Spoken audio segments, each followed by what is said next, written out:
Inspector मारूं। Inspector ने पलट कर देखा तो हैरान रह गया, वहाँ शहर का कमिश्नर खड़ा था। हमारी हिम्मत कैसे हुई? अपनी वर्दी अपनी सर्विस से नफरत हो गई क्या तुम्हें?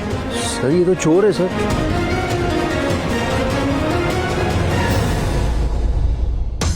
हुक्म, मेरे इस इंस्पेक्टर की वजह से मैं बहुत शर्मिंदा हूँ। आपको यहाँ बहुत परेशानी हुई, उसके लिए मैं माफी मांगता हूँ। हुक्म। सर आप एक मामूली से घर जमाई के सामने हाथ जोड़ रहे हो। सर इस चोर की बीवी ने मुझे खुद बोला है इसे छोड़ना नहीं है।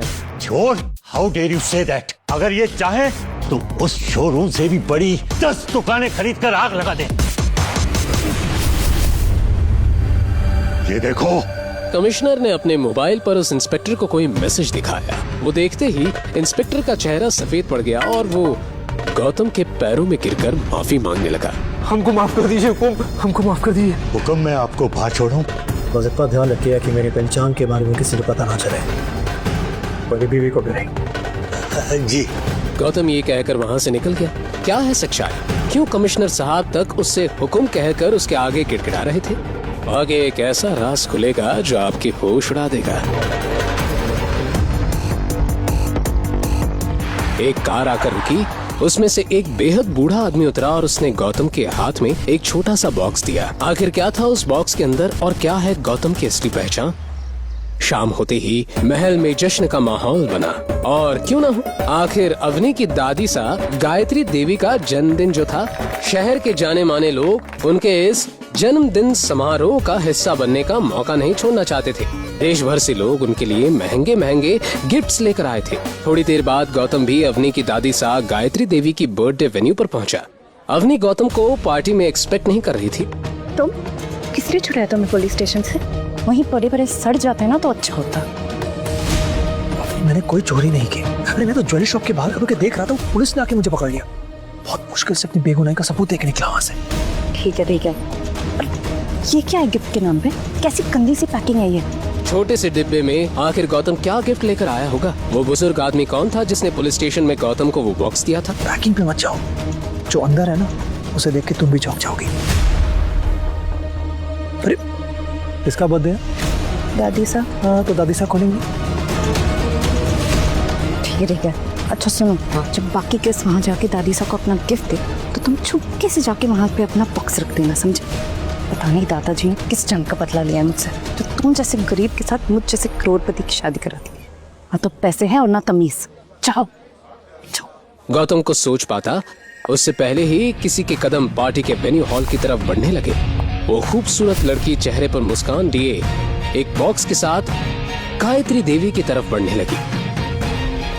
उसे देखते ही अवनी का चेहरा उतर गया। गिफ्ट बॉक्स से एक बहुत ही खूबसूरत और चमकदार नेक पीस निकला। ये गिफ्ट देने वाली लड़की कोई और नहीं बल्कि अवनी की कजिन सिस्टर शनाया थी। इतनी चमकदार हीरे तो मैंने अपनी 75 साल की उम्र में कभी नहीं देखे। इस घर की बाकी लड़कियों से तो कितनी स्मार्ट और समझदार है शनाया। गौतम ने अपनी वाइफ अवनी की ऐसी खुलेआम बेइज्जती होते हुए देखा।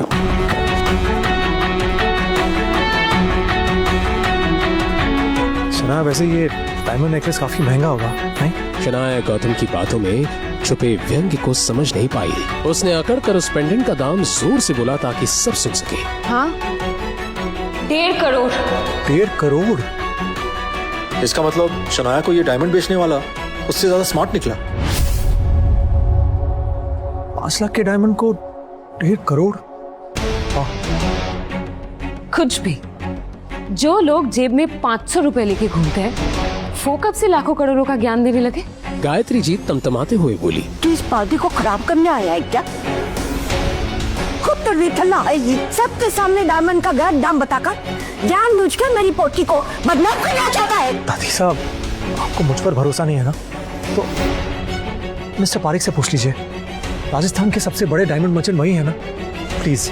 ना चाहते हुए भी गायत्री देवी को मिस्टर पारेख को उस डायमंड नेकलेस की जांच पड़ताल करने की अनुमति देनी पड़ी। मिस्टर पारेख ने वो डायमंड नेकलेस लिया और उसकी जांच करने लगे। कुछ देर उसे देखने के बाद उन्होंने कहा, किसी ने सस्ते डायमंड की महंगे डायमंड जैसी कटिंग करने की कोशिश की है। पारेख की पार की नजरें कभी धोखा नहीं खा सकती। किसी ने शनाया जी को ठग लिया है। देखा दादी साहब, मैं तो आपसे कह ही रहा था। अरे शनाया किसी ने जो बस गौतम बस। तेरी इतनी औकात कि मेरी बहन को झूठा बोले? तू अपना बताना, तू क्या गिफ्ट लेके आया निठल्ले? 2 साल से अपनी इंसल्ट सह सह कर गौतम थक चुका था। उसने अवनी के रूड बिहेवियर को हमेशा नजरअंदाज किया था, लेकिन आज सरेआम इंसल्ट वो बर्दाश्त नहीं कर पाया। उसने अपना गिफ्ट बॉक्स उठाया और गायत्री देवी की ओर बढ़ा।